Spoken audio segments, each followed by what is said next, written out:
Are there any unconventional technologies, propulsion technologies involved?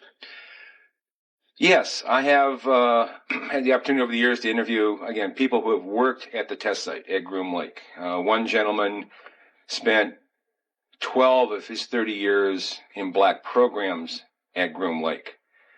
When I asked him, I said, first of all, I said, do you believe in UFOs? And he looked at me with a straight face in one-on-one. He said, absolutely, positively, they do exist. I said, can you expand upon that? And he said, no, I can't.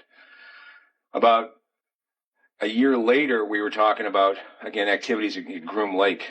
And I asked him, I said, you know, can you really tell me what's happening out there? And he said, well, there's a lot of things that are going on there that I won't be able to tell you until the year 2025. But we have things in the Nevada desert that would make George Lucas envious. February the 21st, 1990, I accompanied a crew from Nippon Television Network to witness a test flight of an object over Groom Lake, which is known as Area 51.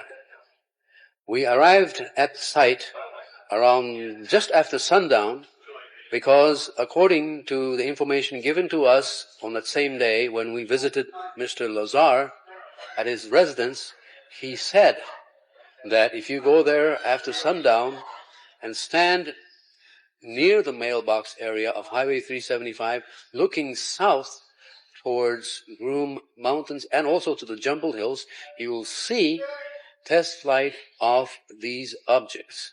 And lo and behold, when we arrived at the scene, exactly around 6:45 or so, we started seeing, we suddenly started seeing an orangish, yellowish light suddenly appear on top of Jumbled Hills and making a motion to the right for about 15 seconds or so.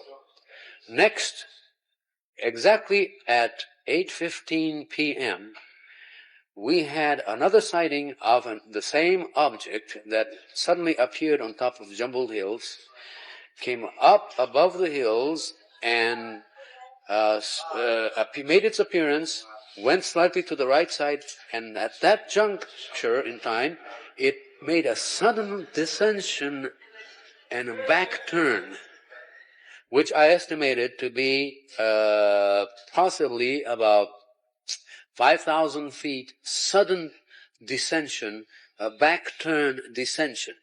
And I had never seen anything like that in my life ever. And it is definitely a test flight of highly unusual object, a demonstration of technology, a propulsion system so exotic right now that we don't know what it was, but it was being tested at that very night. We saw 6 craft that night, each one in succession. And it was craft number about 2 or 3 that was the most dramatic. That is, it was the one that came the closest, and I took a photograph of it. What we actually saw, Michael, was a craft that was ellipsoidal in shape. It was pulsating brightly, and while we couldn't see the outline of the craft, the strict outline, we saw this very brightly pulsating ellipsoid.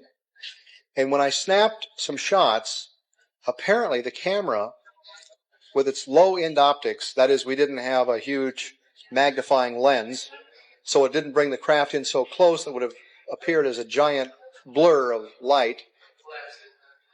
So, plus, it must have caught the craft in a trough of its pulse, because the photograph captured the craft beautifully. That is the outline of it. So it was just a fluke of being at the right place at the right time and having the right optical setup.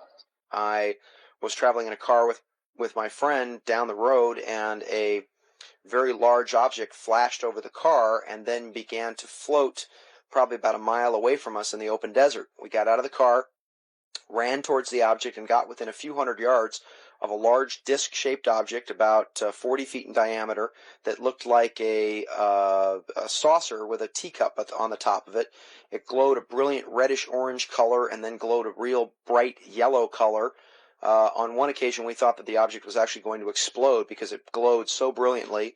It would shoot up to about 200 feet in the air, make a falling leaf motion back and forth, and then go back down onto the ground. This object was amazing. I was so excited because I've never seen anything before like this ever in my life. We got our faces burned. We had a mild case of radiation poisoning after that. We had fevers for 3 or 4 days of about 102, 103 degrees, which we felt was radiation poisoning. And since then, I've been out to the Area 51 area probably some 40, 50 times or so, and have taken quite literally hundreds of people out there. I said, why at sunset? And he said, well, statistically, up in that area, there's the least traffic around then. So I drove with Bob and the real estate appraiser, Gene Huff, and myself, and we drove up there, got there just a little bit before sunset. I took my Celestron telescope. We took a video camera, got out of the car, and within maybe 10 or 15 minutes, this disc comes up from behind the mountains and starts doing all these fantastic maneuvers. It was a light, a very bright light, and you couldn't see the disc form. But I had my Celestron scope with me, which is 8 inches, extremely powerful. And after a few minutes, I was able to get it right in the finder of the Celestron telescope, and I saw for myself it was a disc.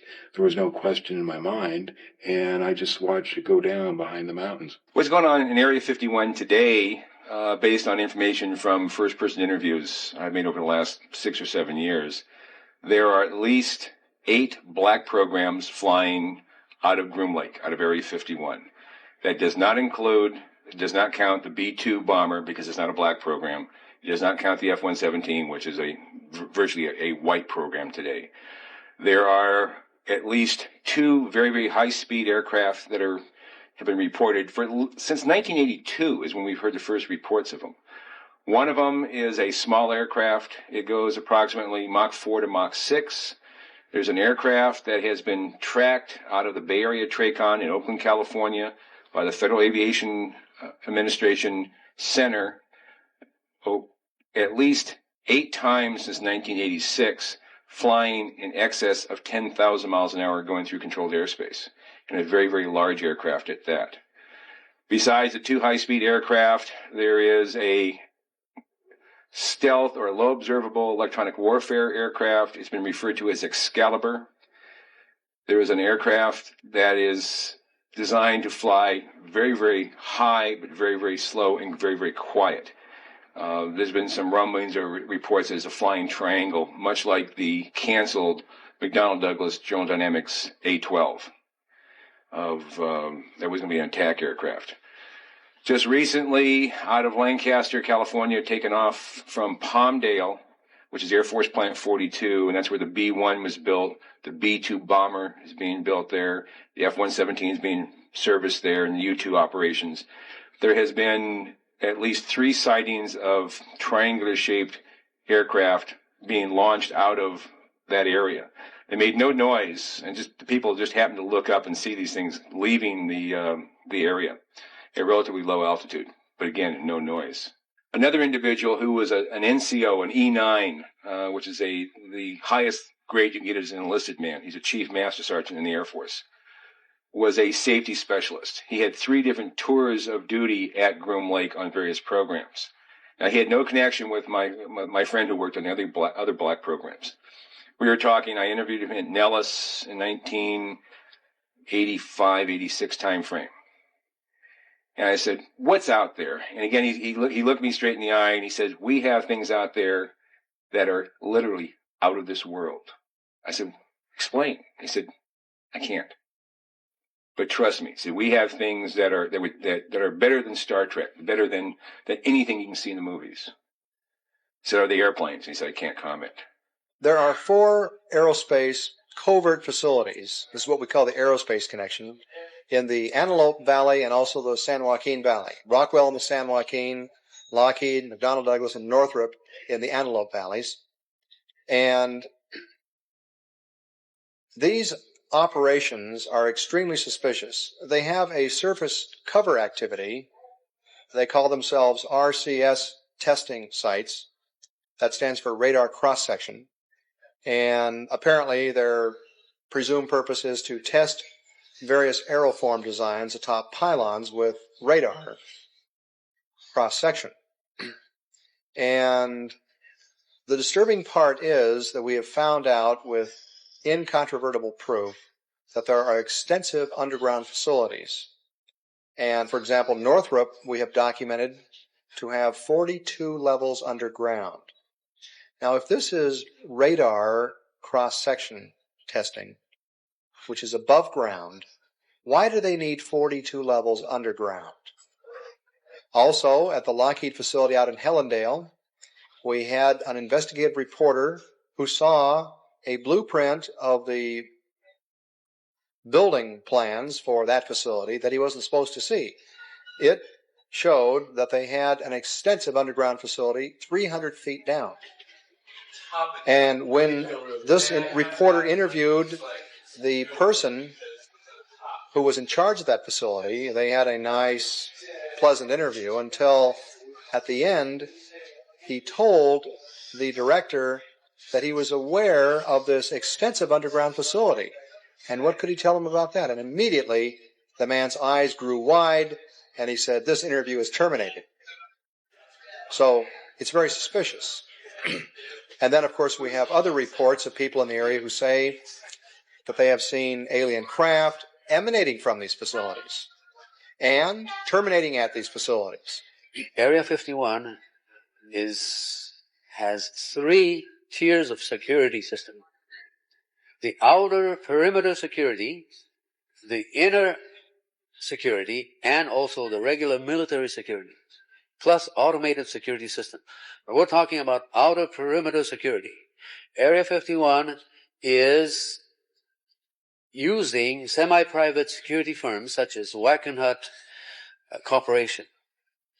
We call them Wackenhut SS because basically it's the way they operate. Wackenhut SS, of course, means Wackenhut Special Securities Corporation, of course, and they are assigned to guard the outer perimeters of Area 51. And they, because of the status of being a semi-private status, they don't wear any insignias of any kind. They wear military camouflage uniforms and carry machine guns and so on. They ride unmarked four-wheel blazer type vehicles, and they harass citizens who even dare to drive on any of these dirt roads south of the Highway 375. We have every right to be driving on these public lands as long as we don't cross the warning sign area. We were harassed by dangerously maneuvering helicopter over public land on May 16th, 1991. A group of us, altogether 18 of us, were in a 7-car caravan just coming back on Groom Road after taking pictures of the warning sign area. We were coming back to Highway 375. But suddenly, we heard a thunderous sound overhead, as if a railroad was passing over our cars. When we looked up, there was this military helicopter that appeared and came about 5 to 8 feet above our cars on purpose, harassing us, intimidating us, and for the next 15 to 16 minutes, we were trying to get away from this helicopter. We were frantically trying to drive and go away from this area, and we were buzzed by this helicopter continuously for 15 minutes. On one occasion, this helicopter circled around as we were driving and came front of our cars at almost low level and just scared us and continued this illegal maneuvering, endangering our lives. Where is it? Where is it?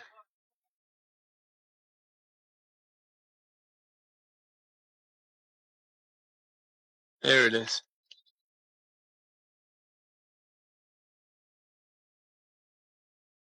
Jeez. How can you see anything with it? It went behind the mountain. There it is. There it is.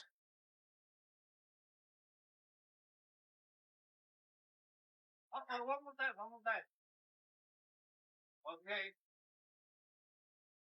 That's flying over there. I see one. Huh? I see one. Yeah. It's test flying. It's going to continue for the next stop. Right there it is. See it? Yeah, it's flying over there. Yeah, it's moving back and forth. Take a look at here. Yeah, take a look at it. It said the light. See, when I see dark Hovering over there. I had to put the gain on just to see it.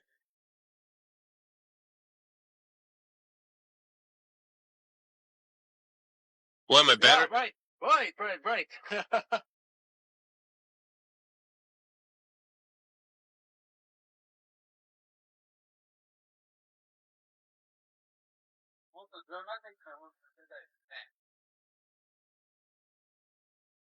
Fortunately, this isn't doing me any good. Yeah. I can do it. Yeah, do it on it. So I can go back. I think so.